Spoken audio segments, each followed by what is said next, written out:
Hey everyone. In this episode, we are looking at the 2023 Trafex exhibition and conference, which was held at the National Exhibition Centre in Birmingham. I will also be announcing our 2023 Innovation Awards, so look out for those later in the episode. This is part of the ITS event series. Go to the @ITS Now YouTube page and look out for the yellow tabs for previous events we've covered. Anyway, I'm Alistair, and this is @ITS Now.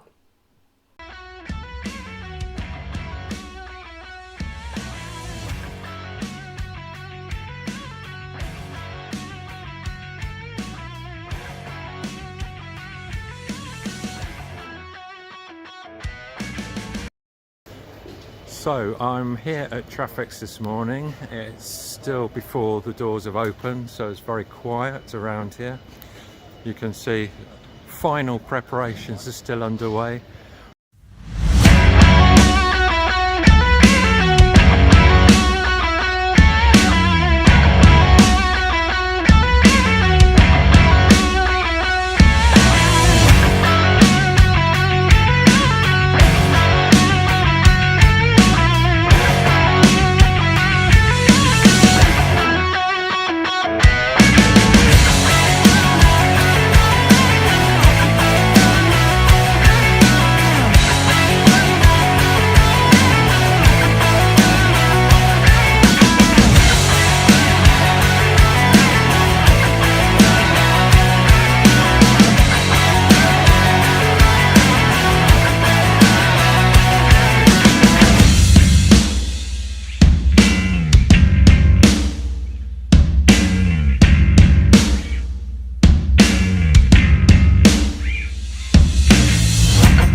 Although Trafex appeared to be a bit of a smaller event this year, it was held right round in Hall 7 and 8 of the NEC, so it was a much longer walk to get to from the station or car parks.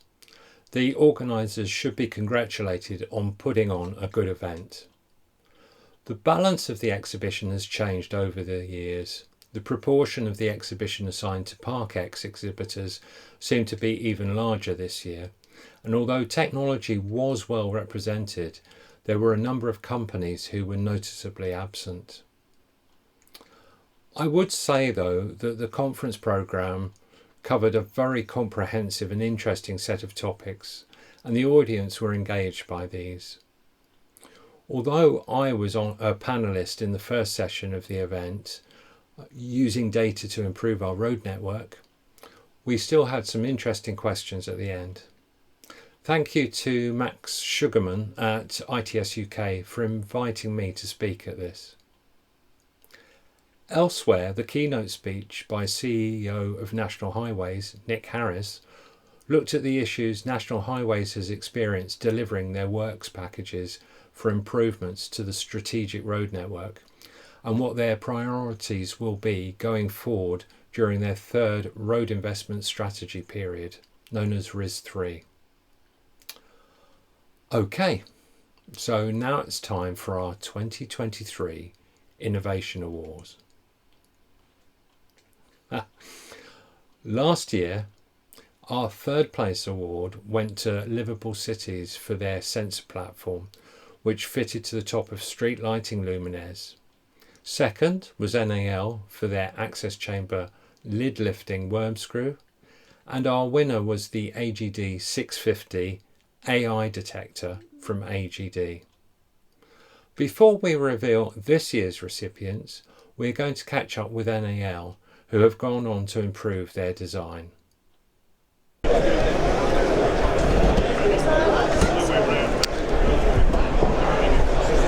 So you may remember this product from our Innovation Awards last year, but actually this has been developed further and is now the commercial model. So within this, you'll see that the big sort of helical screw inside that's used for lifting the lid is actually much larger than it was previously. So you can see here that they've changed the feature on that and actually got this lip that's engaging with inside the frame. So and that's available now. We also have a Technology Insight episode about the AGD 650 AI detector coming up, so don't miss out on that.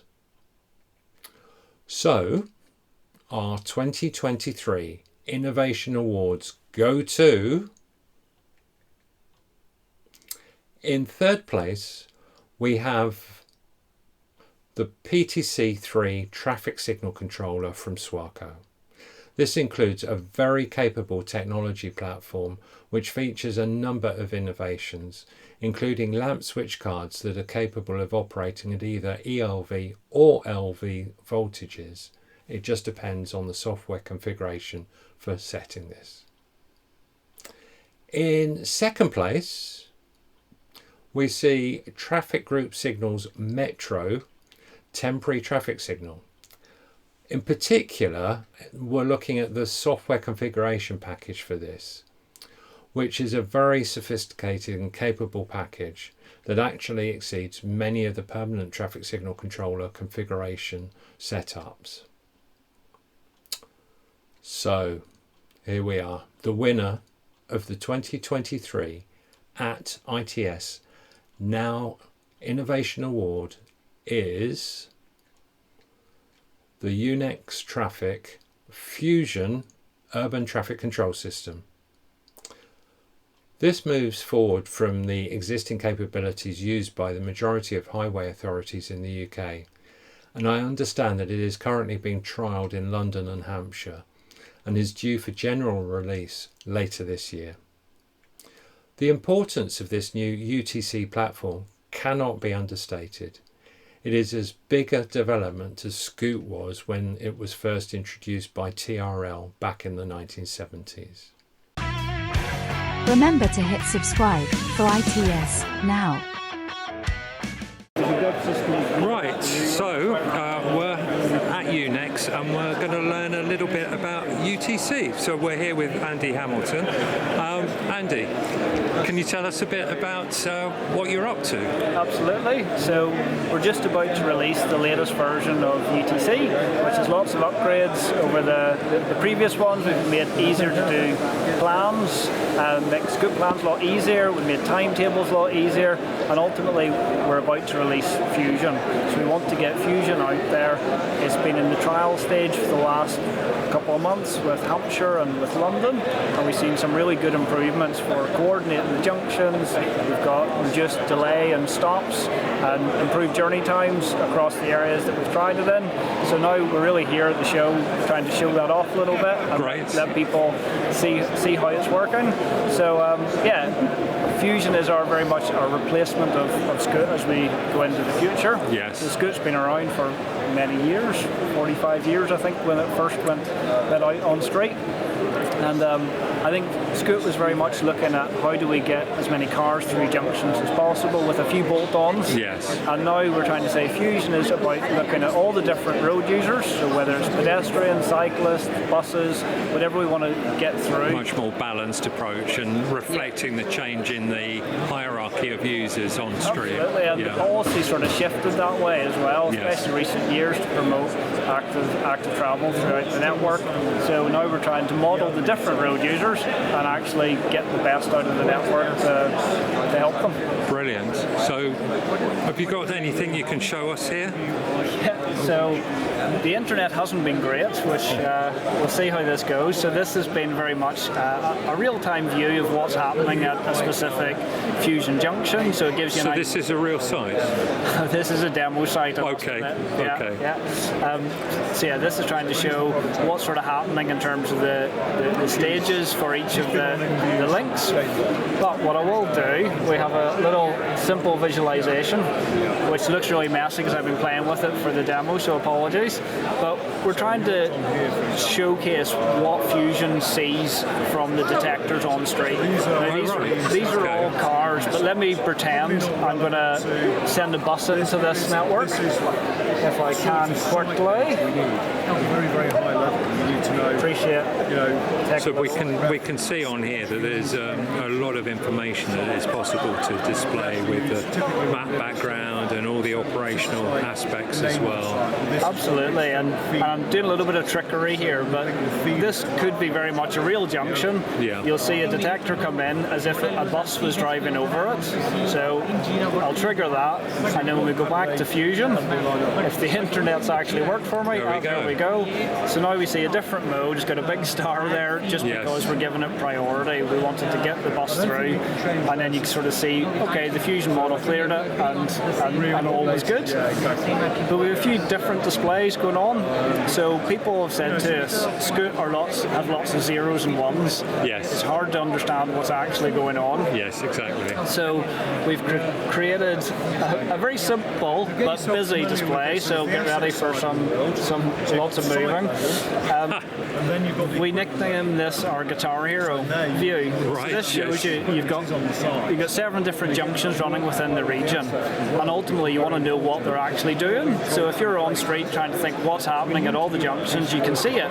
Yeah. You'll have familiar terms like the split optimizer, the cycle time, the offset optimizer, and a few other ones that Fusion have in there. But it's to try and show the inner workings of what it's actually doing, so people can understand, okay, cycle time optimization is about to happen, and everything changes and gets updated, and the cycle time change across all the junctions. So it's a snapshot to what's actually happening in the system. But it gives that comprehension of more than one location, so that you can understand how they're affecting each other. Absolutely, and this is our sort of first version that we're going out with. This will keep being developed and improved as we go out to sort of more places. As I say, it's in Hampshire and London at the moment, but yeah, we want to expand that out.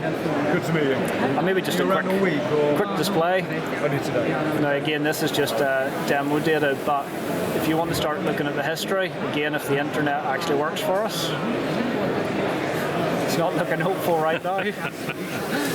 Okay, what this will show when it eventually loads is it gives you that kind of snapshot of, you can look at a day, a week, a month, and sort of see what's the flow been, what's it been by different mode. Yeah. So that traditionally you'd see here's the demand on each of the links, but actually if you want to see the different modes, and this is probably going to be another bad example, and it will take forever to load, but you could start, well, it is a bad example, forgive me, but in theory you could see how many cars there were, how many buses there were. This is all cars, so there's nothing exciting going on. But it's to try and give you that history of what's going on. This is just simulated data for the demo today. Thank you very much. That's brilliant. Sanjay. Take care. I hope you found that interesting. If you haven't ever been to Trafex, it's well worthwhile attending to get a flavour of the range of different segments across our industry. Congratulations again to our Innovation Award winners. We'll be looking at some of these in the Technology Insights series in coming episodes, so don't miss those to find out more. And lastly, could I please ask you to subscribe to our channel? It really does help us to bring you further videos about ITS. Thank you again to everyone who has subscribed. Thanks for watching. See you next time.